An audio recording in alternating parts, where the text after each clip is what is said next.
What a joyous occasion. For most of us gathered here this morning, this is no regular day. It's one of those days we kind of dream about and plan about for years. Look at these graduates. Sitting here before us are over 600 people who deserve a good celebration. Getting into BYU has been more difficult for them than for any previous group of graduates. They've witnessed remarkable changes, both personal and institutional, including the mysterious and plan-complicating blessing of missionary age modifications. The journey to this place has been punctuated by a series of struggles and challenges, and none of our graduates today have come through unscathed or unchanged. Doubtless, there have been moments of despair and disappointment, failed quizzes, papers handed back stained with red ink, forgotten assignments, and perhaps even a grade well below average. Nevertheless, here they are. And even if some are walking prematurely because they'll graduate in August or December, the robes they now wear signify that they have overcome many challenges and triumphed in the face of adversity. Since they are all humanities graduates studying such diverse topics as writing and rhetoric or computational linguistics, perhaps one of their most annoying challenges has been fielding seemingly endless variations of a simple but pointed question: so what will you do with a degree in that? A recent survey of our humanities graduates reveals that within a couple of decades, these graduates may be doing some remarkable things with their degrees.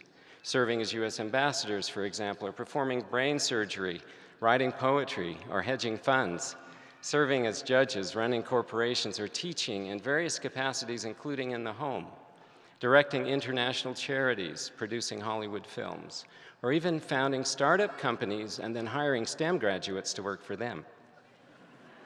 I suggest that given the trajectory of BYU Humanities alumni, the answer to the question of what they can do with their degrees is just about anything. On a Sunday, several weeks ago, I found myself attending church in Munich, Germany. Although I can read German, it was my first experience of attending a German language sacrament meeting. Despite the language haze, I managed to enjoy a bit of spiritual and intellectual enlightenment when a member of the ward gave a very eloquent talk revolving around the German word trotzdem. An adverb, trotzdem, often appears in English as nevertheless. A fact I confirmed after hearing the speaker use the term a couple of times by using my phone's handy German-English dictionary. Given my rather imperfect German comprehension skills, I was surprised, nevertheless, at how much I was able to understand the gist of his talk. He described how God's interactions with humankind as manifest in Scripture frequently require the use of the term nevertheless, because a fundamental form of that interaction involves people misunderstanding or disobeying or even rejecting his will for them.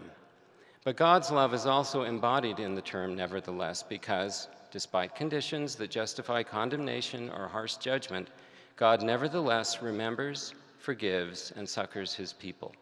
Simply put, there will be dark days in our lives. Nevertheless, with God in our life, bright days will follow. It is the nature of people and students as a subset of people to fall short, fail to comprehend, and turn away from the things that help us learn and grow the most. And so, graduates, as you have journeyed along the path of learning these past 10 semesters or so, I'm guessing that you have encountered instances yourselves where nevertheless is an appropriate adverb. It has certainly characterized some of the sporting events you attended, where the BYU team was favored to lose, but won nevertheless. Or, unfortunately, where we had some advantage to win, but nevertheless suffered ignominious defeat. Perhaps you have found it applicable when you wronged a roommate, and although forgiveness was least deserved, nevertheless, they chose to forgive you. Something similar may have happened when you pulled an all-nighter and failed a test, so Learning Suite's grade calculator had you destined for a low grade, but nevertheless, your teacher's unexpected grace at grading time rescued you from your worst expectations. Or maybe like one recent graduate who recently recalled their experience, you caught a cold, took some medicine for it, and consequently could barely stay awake to take an exam, then marveled when, nevertheless, you scored much higher than you expected. The alum added parenthetically, quote, "I thought, whoa, maybe I should take cold medicine before every test. But of course I never did," unquote. In classical theater, a nevertheless moment involving an improbable, even miraculous turn of events is called deus ex machina, meaning a god from a machine. Originally, an actor dressed as a god and suspended from a crane-like machine would descend suddenly out of the sky to save the day. In our everyday dramas, sometimes the god from the machine can be a friend, arriving at just the right moment.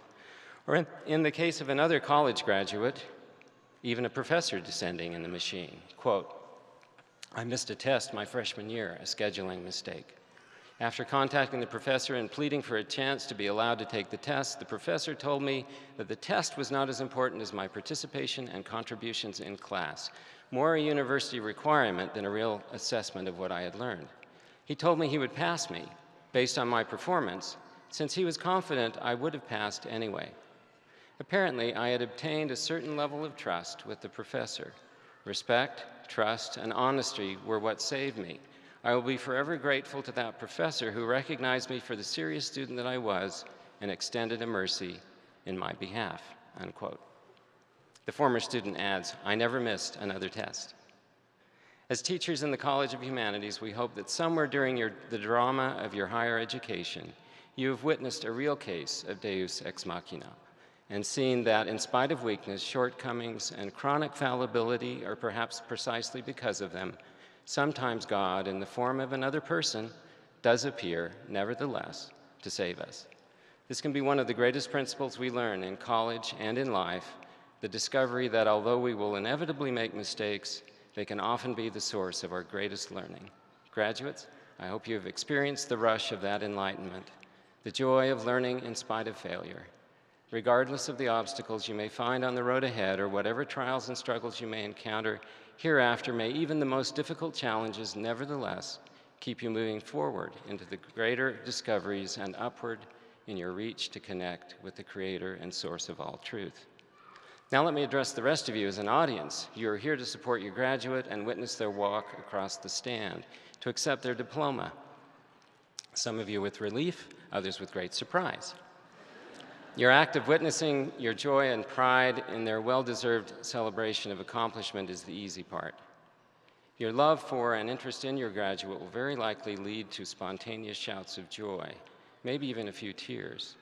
The difficult part, however, will be sitting through more than 600 other moments of celebration in this cavernous venue, because the fact remains that you really don't know most of the other graduates. You may be familiar with half a dozen or so, your graduates' roommates, their friends, etc., but most are strangers, so I invite you to exercise your humanity as the graduates walk across the stage. Try to avoid the propensity to ignore strangers. Instead, imagine them as people who, like your graduate, have certainly gone through some difficult experiences, but nevertheless deserve a hearty celebration. Thank you.